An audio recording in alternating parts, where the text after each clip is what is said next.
Okay guys, போன வீடியோல நம்ம பெடல்ஸ் பத்தியும் பார்த்திருப்போம். அதாவது ஆக்சிலரேட்டர், பிரேக், கிளட்ச்னு நான் அந்த கிளாஸ்ல எடுத்திருப்பேன். இப்போ இது பாத்தீங்கன்னா ஆக்சிலரேட்டர், இது பிரேக். சோ ஆக்சிலரேட்டர், பிரேக் ரெண்டுத்தையும் பாத்தீங்கன்னா வலது கால்ல மட்டும் தான் யூஸ் பண்ணணும். கிளட்ச் பாத்தீங்கன்னா இடது கால்ல யூஸ் பண்ணணும். சரி, இப்போ ஓகே, எந்தெந்த பெடலை எப்படி நாம பிரஸ் பண்றது, எப்படி நாம ஆப்ரேட் பண்றதுன்னு பத்தி இப்போ இந்த வீடியோல பாத்துடலாம். வலது காலுடைய கட்டவரல தான் ஆக்சிலரேட்டரை நம்ம கொடுக்கணும். அதாவது நம்ம முழு காலை எடுத்துட்டு போய் இப்படி வைக்க கூடாது. சாஃப்டா ஜென்டிலா ஆப்ரேட் பண்ணணும், பிரஸ் பண்ணணும். சரிங்களா? நம்ம ஆக்சிலரேட்டர்ல இருந்து காலை எடுத்துட்டு ஜென்டிலா இப்படி ஜென்டிலா மெதுவா எவ்வளவு ஸ்லோவா உங்களால பிரேக் பண்ண முடியுமோ அவ்வளவு ஸ்லோவா பிரேக் பண்ணி அந்த பாயிண்ட்டுக்கு கரெக்டா கொண்டு போய் நிப்பாட்டணும். சோ அதுதான் ஒரு நல்ல பிரேக்கிங். நீங்க சடனா ஆக்சிலரேட்டர்ல இருந்து கால் எடுத்து டக்குன்னு பிரேக் அமுக்குனா பின்னாடி வரவன் இடிச்சிருவான். அது மட்டும் இல்லாம காருக்குள்ள இருக்கிற பேசஞ்சர்ஸ்க்கும் அன்கம்ஃபர்டபுளாக இருக்கும். சோ ஓகே, இப்போ நம்ம ஆக்சிலரேட்டரை கால் கட்ட விரல்ல பிரஸ் பண்றோம். பிரேக் பாத்தீங்கன்னாக்கா கால் கட்ட விரல்ல பிரஸ் பண்ணணுமா அப்படின்னு கேட்டீங்கன்னாக்கா கிடையாது. நீங்க கால் கட்ட விரலுக்கு கீழே இருக்கிற பாதத்துல பிரேக்க போடணும் இப்படி. ஸோ ஆக்சிலேட்டருக்கு கால் கட்ட விரல், பிரேக்குக்கு பார்த்தீங்கன்னாக்கா பாதம் இந்த மாதிரி பிரேக் வந்து யூஸ் பண்ணணும். சடன் பிரேக் போடுறது பற்றி நம்ம அப்புறம் பார்க்கலாம். இப்போதைக்கு பெடல்ஸை எப்படி ஆப்ரேட் பண்ணணும் அப்படின்னு மட்டும் பார்த்துக்கலாம். சரிங்களா? ஆக்சிலேட்டருக்கு கட்ட விரல் யூஸ் பண்ணணும், பிரேக்குக்கு கட்ட விரலுக்கு மேலே இருக்கிற பாதத்தை யூஸ் பண்ணணும், கிளச்சுக்கு பார்த்தீங்கன்னாக்கா முழு பாதத்தை இப்படி வச்சு, அதாவது இந்த பாம் சொல்லுவோம், இது இருக்குங்க இல்லையா, இந்த இடத்தை யூஸ் பண்ணி கிளச்சை வந்து ஃபுல்லாக ப்ரெஸ் பண்ணணும். கிளச்சை ப்ரெஸ் பண்ணாதான் நம்ம கியரை சேஞ்ச் பண்ண முடியும். சரிங்களா? கிளச்சை வந்து ஃபுல்லாக ப்ரெஸ் பண்ணணும். பிரேக் வந்து எந்த அளவுக்கு தேவையோ அந்த அளவுக்கு பிரேக் போடணும். ஆக்சிலேட்டர் பார்த்தீங்கன்னாக்கா உங்கள் ஸ்பீடுக்கு ஏற்ற மாதிரி காலோடைய கட்டவரில் கொடுக்கணும். சரிங்களா? இப்போ உங்களுக்கு பெடல்ஸ் எப்படி யூஸ் பண்றது பத்தி ஒரு நாலேஜ் வந்திருக்கும். ஓகே கைஸ், இப்போ நாம லைவா டெமான்ஸ்ட்ரேட் பண்ணி பார்க்க போறோம். அதாவது இப்போ இந்த மெயின் ரோட்ல நம்ம பெடல்ஸை எப்படி ஆப்ரேட் பண்ணி second gear, third gear, fourth gear, fifth gear அப்படின்னு யூஸ் பண்ணலாம்னு பார்த்துடலாம். சரிங்களா? சரி, ஓகே. இப்போ பெடலோட வியூவும் உங்களுடைய டிஸ்பிளேல ஷோ ஆகிட்டு இருக்கும். அதை பார்த்து நீங்க தெரிஞ்சுக்கலாம். இப்போ நாம ஃபர்ஸ்ட் கியர் போட போறோம். கிளச்சை பிரஸ் பண்ணிட்டு பிரேக்ல இருந்து கால் எடுக்கிறதுக்கு முன்னாடி நம்ம ஹேண்ட் பிரேக்கை டவுன் பண்ணணும். இப்போ பிரேக்ல இருந்து கால் எடுக்கலாம், வண்டி மூவ் ஆகல. இப்போ கிளட்ச் பெடல்ல இருந்து, அதாவது அந்த பைட்டிங் பாயிண்ட் நான் சொன்னேன் பாருங்க, அந்த பைட்டிங் பாயிண்டை நீங்க கண்டுபிடிக்கணும். அந்த பைட்டிங் பாயிண்டை கண்டுபிடிச்சு கிளட்ச்ல இருந்து ஸ்லோவா கால் எடுத்துட்டீங்க அப்படின்னாக்கா வண்டி ஈஸியா மூவ் ஆகும். இப்போ ஃபர்ஸ்ட் கியர்ல இருக்கு. இப்போ வண்டி மூவ் ஆயிடுச்சு. நான் ஆக்சிலேட்டரை லைட்டா பிரஸ் பண்றேன். இப்போ செகண்ட் கியர் போட்டிருக்கேன். இப்போ மறுபடியும் கிளட்ச்ல இருந்து மெதுவா காலை எடுத்து காலுடைய கட்டவரல்ல, அதாவது வலது காலுடைய கட்டவரல்ல தான் நான் ஆக்சிலேட்டர் போட்டுட்டு இருக்கேன்.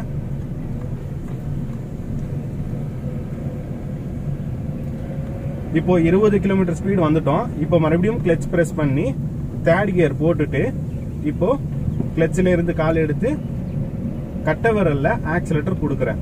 ஒவ்வொரு வாட்டியும் நீங்க கியரை மாத்தும் பொழுது ஆக்சிலேட்டர்ல இருந்து காலை எடுக்கணும். காலை எடுத்த பிறகுதான் நீங்க கிளட்சை மிதிக்கணும். சரிங்களா? இப்போ பாருங்க, கொஞ்சம் வேகம் எடுக்கிறேன்.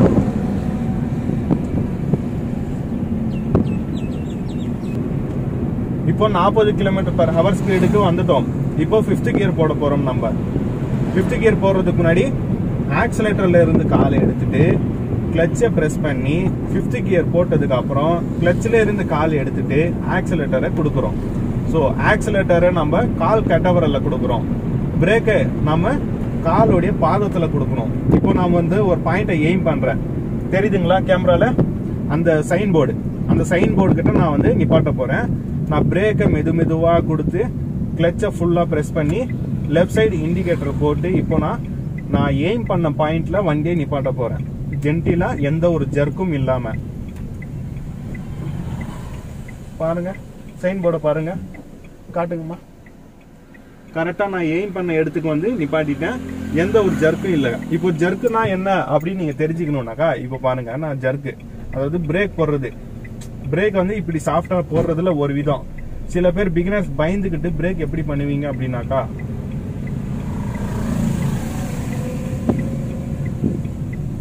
இப்படி போயிட்டு இருக்கும் பொழுது இந்த கோயில் எய்ம் பண்றாங்க வண்டி நிப்பாட்டுறதுக்கு அப்படின்னாக்கா சில பிகினர்ஸ் இப்படி கிட்ட வந்ததுக்கு அப்புறம் லைட்டா பிரேக் போட்டு இப்படி டக்குன்னு பிரேக் அடிக்கிறது. சோ உங்களுக்கு ஃபீல் ஆயிருக்குன்னு நினைக்கிறேன் கேமராமேன். ஆமா தானே? ஃபீல் ஆகும். ஸோ நீங்கள் இந்த மாதிரி டக்குன்னுலாம் பிரேக் அடிக்க கூடாதுங்க. நீங்க சாஃப்டா ஜென்டிலா நீங்க எய்ம் பண்ற இப்போ அந்த டாடா டிஸ்கான் அந்த பில்டிங் தெரியுது, அந்த பில்டிங் ஆண்ட கொண்டு போய் வண்டியை நிப்பாட்டணும் அப்படின்னாக்கா நீங்க ஆக்சிலேட்டர்ல இருந்து காலை எடுத்த பிறகு பிரேக்கை ஜென்டிலா ஃபர்ஸ்ட் பிரஸ் பண்ணணும். ஃபர்ஸ்ட் கிளட்சை பிரஸ் பண்ணக்கூடாது, ஃபர்ஸ்ட் பிரேக்கை தான் பிரஸ் பண்ணணும். பிரேக்கை நீங்க ஜென்டிலா பிரஸ் பண்ணி அந்த வண்டியோட வேகம் குறைய குறைய அதுக்கேற்ற மாதிரி நீங்க கிளட்சை மிதிச்சா போதும், அதாவது கிளட்சை பிரஸ் பண்ணா போதும். ஏன் வண்டியோட ஸ்பீடுக்கு ஏற்ற மாதிரி கிளட்சை பிரஸ் பண்ணணும் அப்படின்னு நான் சொல்றேனாக்கா, வண்டி வேகம் குறையும் பொழுது இன்ஜின் கடக் கடக்குன்னு சவுண்ட் போட்டு ஆஃப் ஆயிடும். சரிங்களா? கிளட்சை பிரஸ் பண்ணிட்டேன், கியர் தெரியுதுங்களா கேமரால? இப்போ ஃபர்ஸ்ட் கியர் போட்டாச்சு. இப்போ பிரேக்ல இருந்து கால் எடுக்கிறதுக்கு முன்னாடி ஹேண்ட் பிரேக்கை நான் கீழே இறக்கிட்டேன். சரிங்களா? இப்போ வண்டி நான் இப்போ பிரேக்ல இருந்து கால் எடுத்தா என்ன ஆகும்? பின்னாடி கார் நிக்குது தெரியுதுங்களா? இங்க காமிங்கம்மா, பின்னாடி கார் நிக்குது. இந்த கார்ல போய் இடிச்சிடும், ஏன்னா வண்டி கொஞ்சம் லைட்டா ஸ்லோப்ல இருக்கு. சோ நான் பிரேக்ல இருந்து கால் எடுக்கல. இப்போதைக்கு நான் என்ன பண்றேன் அப்படின்னாக்கா, ஸ்லோப்ல இருக்கிறதுனால ஃபர்ஸ்ட் கிளட்சை நான் ரிலீஸ் பண்றேன். ஆஃப் கிளட்ச் ரிலீஸ் பண்ணும்போது வண்டி வைப்ரேட் ஆகுது. இப்போ நான் பிரேக்ல இருந்து கால் எடுத்தா வண்டி மூவ் ஆகும். இப்போ ரைட் சைடு இண்டிகேட்டர் போட்டு ஆஃப் ரோட்ல இருந்து ஆன் ரோடுக்கு நான் வர போறேன். பின்னாடி யாருமே இல்லை, ஆன் ரோடுக்கு வந்துட்டேன். ஆக்சிலேட்டர் கொஞ்சம் லைட்டா கொடுத்துட்டு கிளட்சை பிரஸ் பண்ணி செகண்ட் கியர் போட்டு மறுபடியும் ஆக்சிலேட்டர் நான் கொடுக்குறேன். இப்போ வண்டி போயிட்டு இருக்கு. இப்போ 20 கிலோமீட்டர் ஸ்பீடு வந்துடுச்சு. இப்போ மறுபடியும் நான் ஆக்சிலேட்டர் இருந்து கால் எடுத்து கிளட்சை பிரஸ் பண்ணி தேர்ட் கியர் போட்டு இப்போ நான் ஆக்சிலேட்டர் கொடுக்குறேன். டூ வீலர் ஓட்டுற மாதிரி தான். நீங்க டூ வீலரை எப்படி நீங்க ஜென்டிலா ஆப்ரேட் பண்ணுவீங்களோ அதே கான்செப்ட் தான் கார்ல. இப்போ தேர்ட் கியர்ல 32 km/h ஸ்பீடுக்கு ரீச் ஆயிட்டோம். இப்போ ஆக்சிலேட்டர்ல இருந்து கால் எடுத்து கிளட்சை பிரஸ் பண்ணி ஃபோர்த் கியர் போட்டு கிளட்ச்ல இருந்து காலை ரிமூவ் பண்ணி ஆக்சிலேட்டர் கொடுக்குறோம் கட்ட விரல்ல.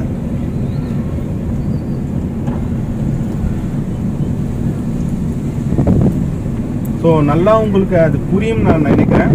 ஏன்னா பெடல்ஸோடைய அந்த ஃபுட்டேஜும் உங்களுடைய டிஸ்பிளேல ஷோ ஆகிட்டு இருக்கும். இப்போ வண்டியோடைய ஸ்பீட் கிட்டத்தட்ட 40, 41, 42, 43, 44 வந்தாச்சு. இப்போ நான் ஆக்சிலேட்டர்ல இருந்து கால் எடுத்து கிளட்சை பிரஸ் பண்ணி 5th கியர் போட்டுட்டு இப்போ மறுபடியும் நான் ஆக்சிலேட்டரை கொடுக்குறேன். இதுல நான் பிரேக் போடல. இப்போ ஸ்பீட் பிரேக் வருது, 5th கியர்ல இருக்கு. நான் பிரேக் பிரஸ் பண்றேன், கிளட்சை பிரஸ் பண்ணல, ஃபர்ஸ்ட் பிரேக் பிரஸ் பண்றேன். இப்போ ஸ்பீட் பிரேக் கிட்ட வந்துருச்சு. இப்போ 5th கியர்ல தான் இருக்கு இன்னும். இப்போ நான் ஜென்டிலா அப்படியே மெதுவா கிளட்சை பிரஸ் பண்ணி பிரேக்கையும் பிரஸ் பண்ணி இப்போ நியூட்ரலுக்கு வந்து செகண்ட் கியரை போட்டு இப்போ நான் ஆக்சிலேட்டர் கொடுக்குறேன். இப்போ தேர்ட் கியர். இப்போ இன்னொரு ஸ்பீட் பிரேக்கர் வருது. அந்த இன்னொரு ஸ்பீட் பிரேக் அங்க தூரத்துல வருது, நம்மளுக்கு இங்கே தெரிஞ்சு போயிடுச்சு. ஸோ அதனால என்ன பண்ணலாம், கிளட்சை பிரஸ் பண்ணிடலாம். கிளட்சை பிரஸ் பண்ணி நியூட்ரலுக்கு நான் போட்டேன். இப்போ ஒன்லி பிரேக் மட்டும் போடுறேன். ஸோ இந்த மாதிரி 2 மெத்தட் இருக்கு, நீங்க 2 மெத்தடும் யூஸ் பண்ணலாம். நீங்க வேகமா வந்துட்டு இருக்கீங்க அப்படின்னாக்கா ஃபர்ஸ்ட் பிரேக்கை தான் பிரஸ் பண்ணணும். பிரேக் பிரஸ் பண்ணி வேகம் குறைய குறைய நீங்க கிளட்சை பிரஸ் பண்ணி ஸ்பீட் பிரேக் தாண்டி செகண்ட் கியரோ இல்ல ஃபர்ஸ்ட் கியரோ போட்டு நீங்க ஸ்பீட் பிரேக் தாண்டி ட்ரை பண்ணலாம். சரிங்களா?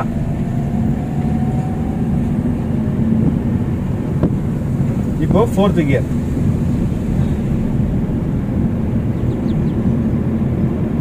இப்போ ஆக்சிலேட்டர்ல இருந்து கால் எடுத்துட்டு கிளட்சை பிரஸ் பண்ணி 5th கியர் போட்டு மறுபடியும் ஆக்சிலேட்டர் நான் கொடுக்குறேன். அவ்வளவுதான். இவ்வளவுதான் பெடல்ஸோடைய ஆபரேஷனு. இப்போ வேகமா இப்போ நான் வந்து ஒரு கொஞ்சம் வேகம் எடுக்கிறேன். அப்போ பாருங்க உங்களுக்கு தெரிய வரும் நான் என்ன சொல்ற வரேன்னு. இப்போ பிரேக்கை பத்தி நம்ம மெயினா பார்ப்போம். இப்போ ரோடு காலியா இருக்கு, நாம ஒரு 50ல போயிட்டு இருக்கிறோம். ஒரு 60 ரீச் பண்ணுவோமே.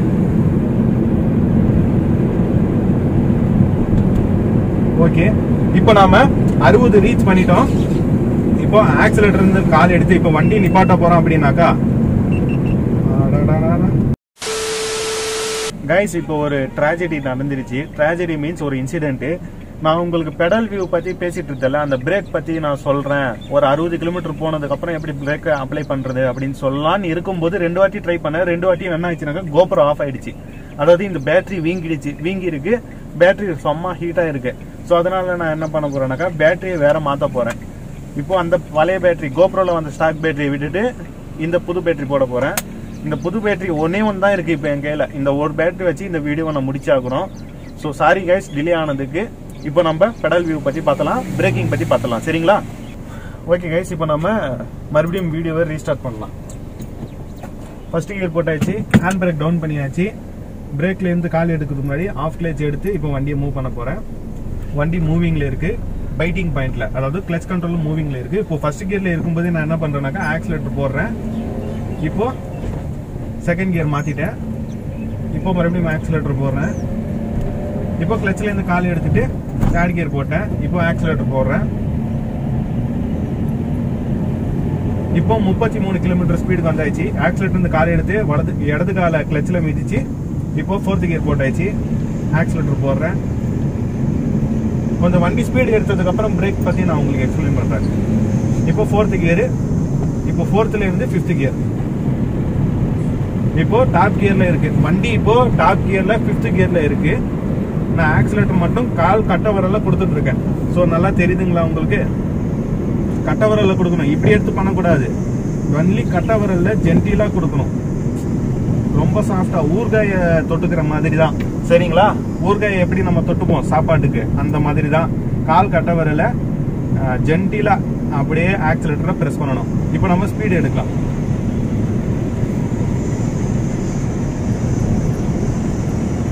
இப்போ 50 வந்துட்டோம், ஒரு 60 போலாம்.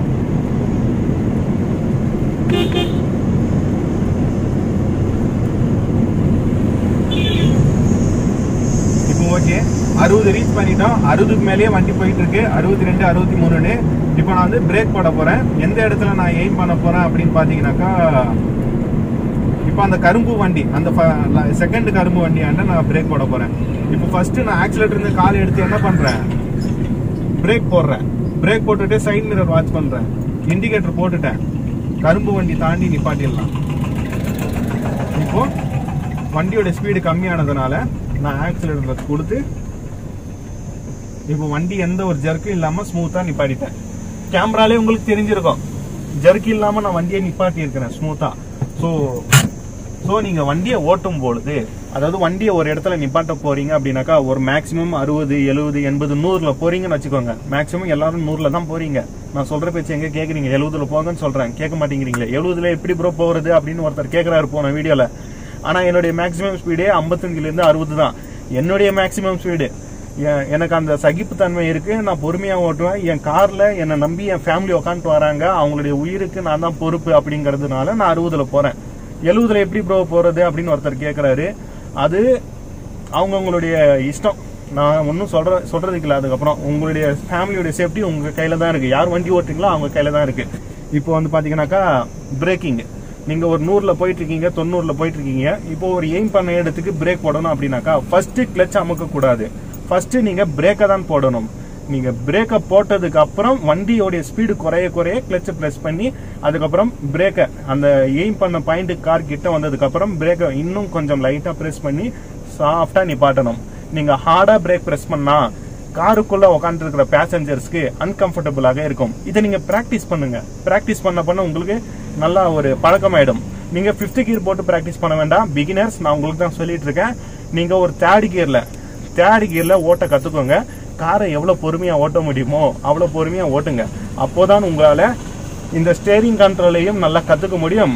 கார் எப்படி இப்படி போகுதுன்னு உங்களால அண்டர்ஸ்டாண்ட் பண்ண முடியும்.